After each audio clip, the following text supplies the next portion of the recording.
Hey everybody! I'm here today to show you how to get an object from a sink drain. This will be a simple tutorial, so let's get right into the video.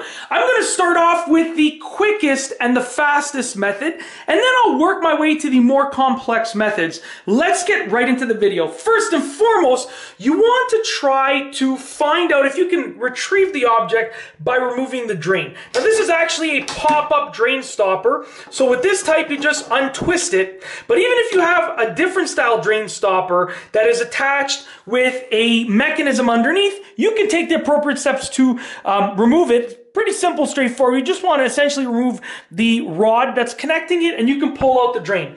Then you want to take a look and see if you can retrieve it. Now in some drains there's going to be a little grate system right there that might catch the object. So if that's the case, then you might be able to get your finger in there and pull the object out, or maybe get a coat hanger and retrieve it, something with a hook and retrieve it. But that's the first step, because you don't want to go about taking apart the sink drain unless you have to. Okay, so that's the first step. I'm just going to place this back in over here. So if you can get it out like that, then that's great. But if you can't, if you realize that, let's say it's like a wedding ring or something that's fallen far too deep down the drain, then you're going to want to go underneath the drain, underneath the sink. Okay? Now I apologize about the poor lighting, but I'm doing my best over here.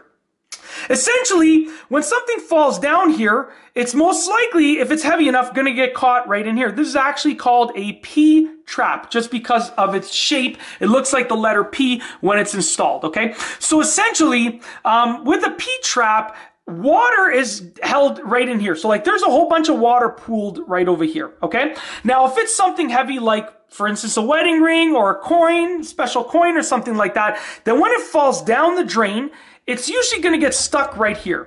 Now, in most of the modern P-traps, there's actually going to be a little screwed on portion right here that you can untwist, okay? So you can untwist that right there and make sure you have a bucket underneath, because all of the water in here is going to come out. So like there's a decent amount of water that's filled in the pipe right here. All of that water is essentially going to come out. So get a bucket like that or some sort of container. And when the water comes out and drains in there, hopefully your object will fall out as well. If it doesn't fall out, then what you can do is you can get your finger and sort of figure out if you can grab anything in there, see if you can find it in there.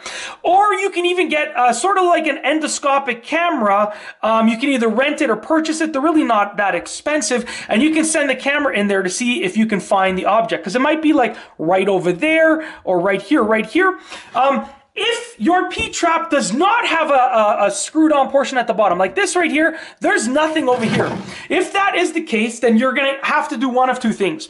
You're either going to have to remove it by unscrewing it. So for instance, with this right here, I could unscrew it right here, and I could disconnect it at this point right here. So I could disconnect it at these 2 points. The P-trap would come out. I could then empty it, look in to see if I find the object, and then reinstall it. If your P-trap does not have these portions, if it's really cemented in place and you can't remove it, then unfortunately you're gonna have to cut it off, right? And if the object is valuable enough, like if I lost this in there, I would be cutting off this P-trap in a heartbeat, okay? So I mean, if the object is valuable enough, then you're gonna have to cut it off, try to hopefully retrieve the object, and then you're going to have to install a new P-trap. You can either do that yourself or you can hire a plumber. It's not that difficult, but either way, you want to make sure you're comfortable working with it. So with all of that being said, at the very worst case scenario, what happens is the object might have gone down the P-trap, up, and it might be caught in that drain part right there. I mean, it might have continued going all the way, and in that case, it's gone. But it might be caught right there. So if you remove the P-trap, you can hopefully maybe try and retrieve it from that part. And if it's not there, unfortunately, it probably went all the way down to the main drain, and you're probably not going to see it again. So that's it. That is essentially how to get an object from a sink drain. It's a simple tutorial, and I've gone over the basic steps with you in this video. And that's it. If you like this video, please be sure to give it a thumbs up. Let me know what you think down below as a comment. And of course, be sure to subscribe for more great videos just like this one. And that's all I have for you today. Thanks for watching.